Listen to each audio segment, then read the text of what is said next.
Are you confused by the whole LLC versus S-Corp thing?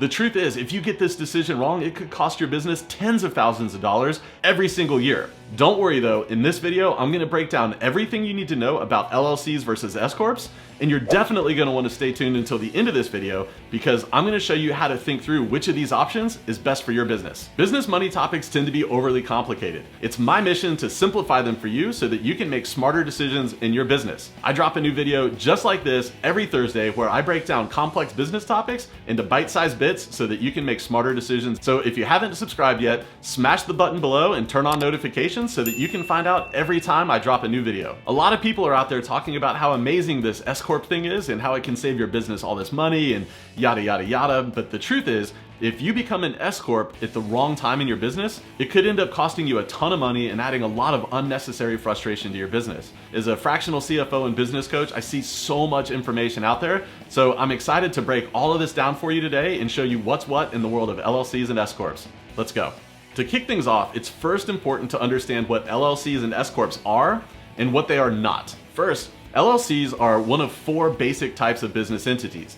The other types are corporations, partnerships, and sole proprietorships. If you'd like me to break down the difference between the four types of business entities, let me know in the comments section below. Now, did you notice that my list of business entities did not include the S-Corp? That's actually because the S-Corp isn't a type of business entity. Instead, it's a tax election that you make with the IRS. More specifically, the S-Corp determines how your business's payroll taxes are calculated. I want you to think of the S-Corp kind of like an umbrella for your LLC. Think about it like this. Your LLC is walking down the street, minding its own business, having an amazing day. And then out of nowhere, it starts pouring. But instead of it pouring rain, it's actually pouring payroll taxes. Tens of thousands of dollars in payroll taxes. And the last thing you want is for your amazing day to be ruined by a bunch of payroll taxes. So you pull out your trusty S-Corp umbrella and you crack a grin as you watch a lot of those payroll taxes safely splash away from your LLC. Those payroll taxes that your S-Corp umbrella just helped you avoid could save you literally tens of thousands of dollars. Now it probably sounds like this Gucci magic that is an S-Corp election is a no-brainer for any entrepreneur. Not so fast, Kimasabi, because S-Corps come with some behind-the-scenes fees that could outweigh the benefits. So how are you supposed to know if you should S-Corp up or not? Let's answer that question by first explaining exactly how payroll taxes even work. Let's assume that you work for the man, aka you have a job where you work for somebody else. And let's also assume that you make a $40,000 a year salary in that job. Now, you know that just because you get a $40,000 a year salary, that absolutely does not mean that you're gonna take home $40,000 a year, and that's because of taxes. And one of those taxes that come out of your paycheck every single month is known as payroll taxes. You might have seen these payroll taxes show up on your pay stub as FICA taxes or Medicare or Social Security taxes. Now, every payday, the IRS is gonna force your employer to withhold 7.65% of your paycheck for payroll taxes. That comes out to a little bit over $3,000 per year in our example where you're making $40,000. But what a lot of people don't understand is that the FICA taxes, or those payroll taxes, aren't 7.65% of your pay. They're actually 15.3% of your pay. Your employer actually pays the other 7.65% of your payroll taxes for you.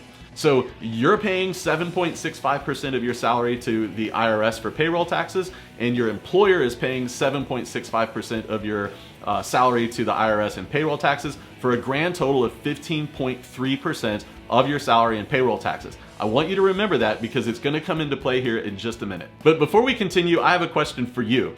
Has your business decided to take the S-Corp election or not? Drop your answer in the comment section below.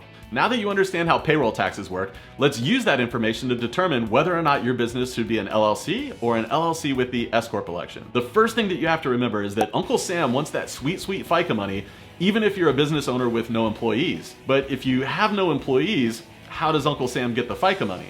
Well, that depends on if you're an LLC or if you're an LLC with the S-Corp election. If you'll recall my video on the P&L, revenue minus expenses equals net profit. And as far as the IRS is concerned, the net profit that shows up on your P&L every year is your income from the business. So whatever shows up as net profit on your profit and loss statement at the end of the year, the IRS considers that income that you made from the business, even if you don't take a penny of that money out of the business and bring it home. Here's an example. Let's say that your business did $250,000 in revenue last year. And along with that revenue, your business had $150,000 in expenses. That means your business's net profit was $100,000. As I mentioned before, the IRS considers your net profit from your business as your personal income.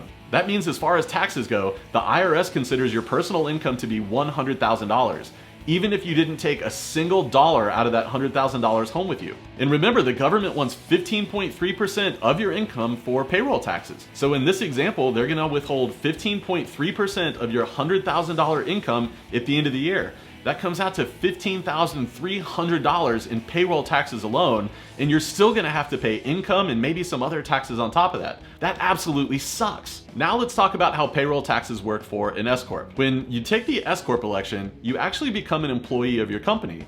And as an employee of your company, you have to pay yourself what's known as a reasonable wage. The good news is that reasonable wage becomes an expense that will hit your profit and loss statement.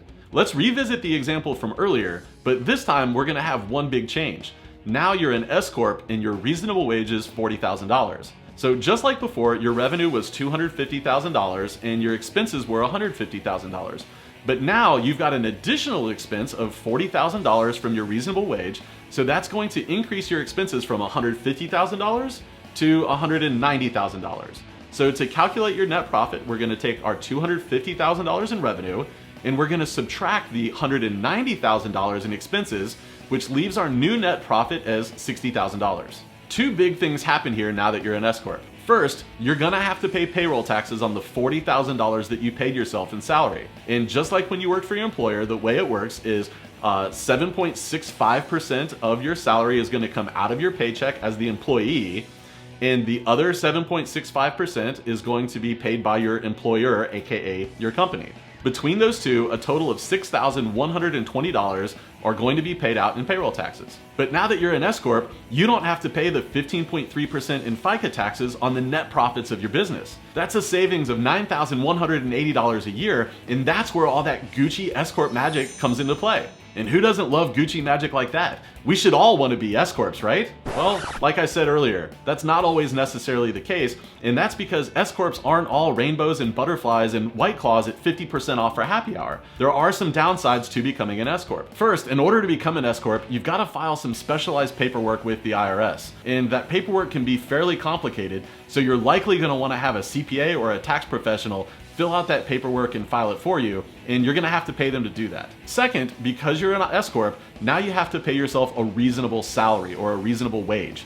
How much is that reasonable wage? Well, it can depend on a lot of factors, so you absolutely want to talk to your CPA or your tax professional to get some more information on what you should be paying yourself. And the downside is, if you get this number wrong, you could end up either overpaying on taxes or underpaying on taxes, and both of those suck.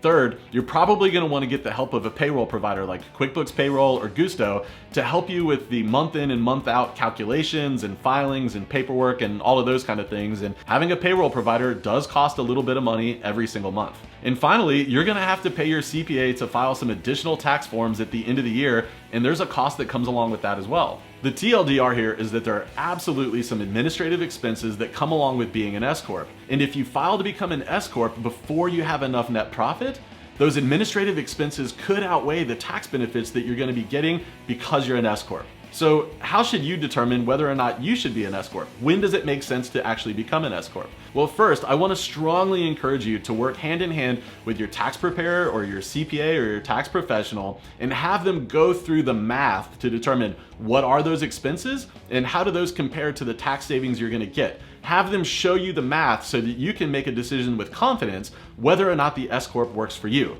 But as a rule of thumb, what I generally tell people is somewhere around the time your business is hitting the $50,000 to $60,000 in net profit mark, that's generally when you want to start having those conversations with your CPA. But again, your mileage may vary, so definitely work shoulder to shoulder with your CPA to do the math and figure out what's right for you. Don't just guess. Listen, I drop videos like this every single Thursday. If you found this video helpful, mash the appropriate buttons below so that you get notified every time I drop a knowledge bomb just like this. See you next week.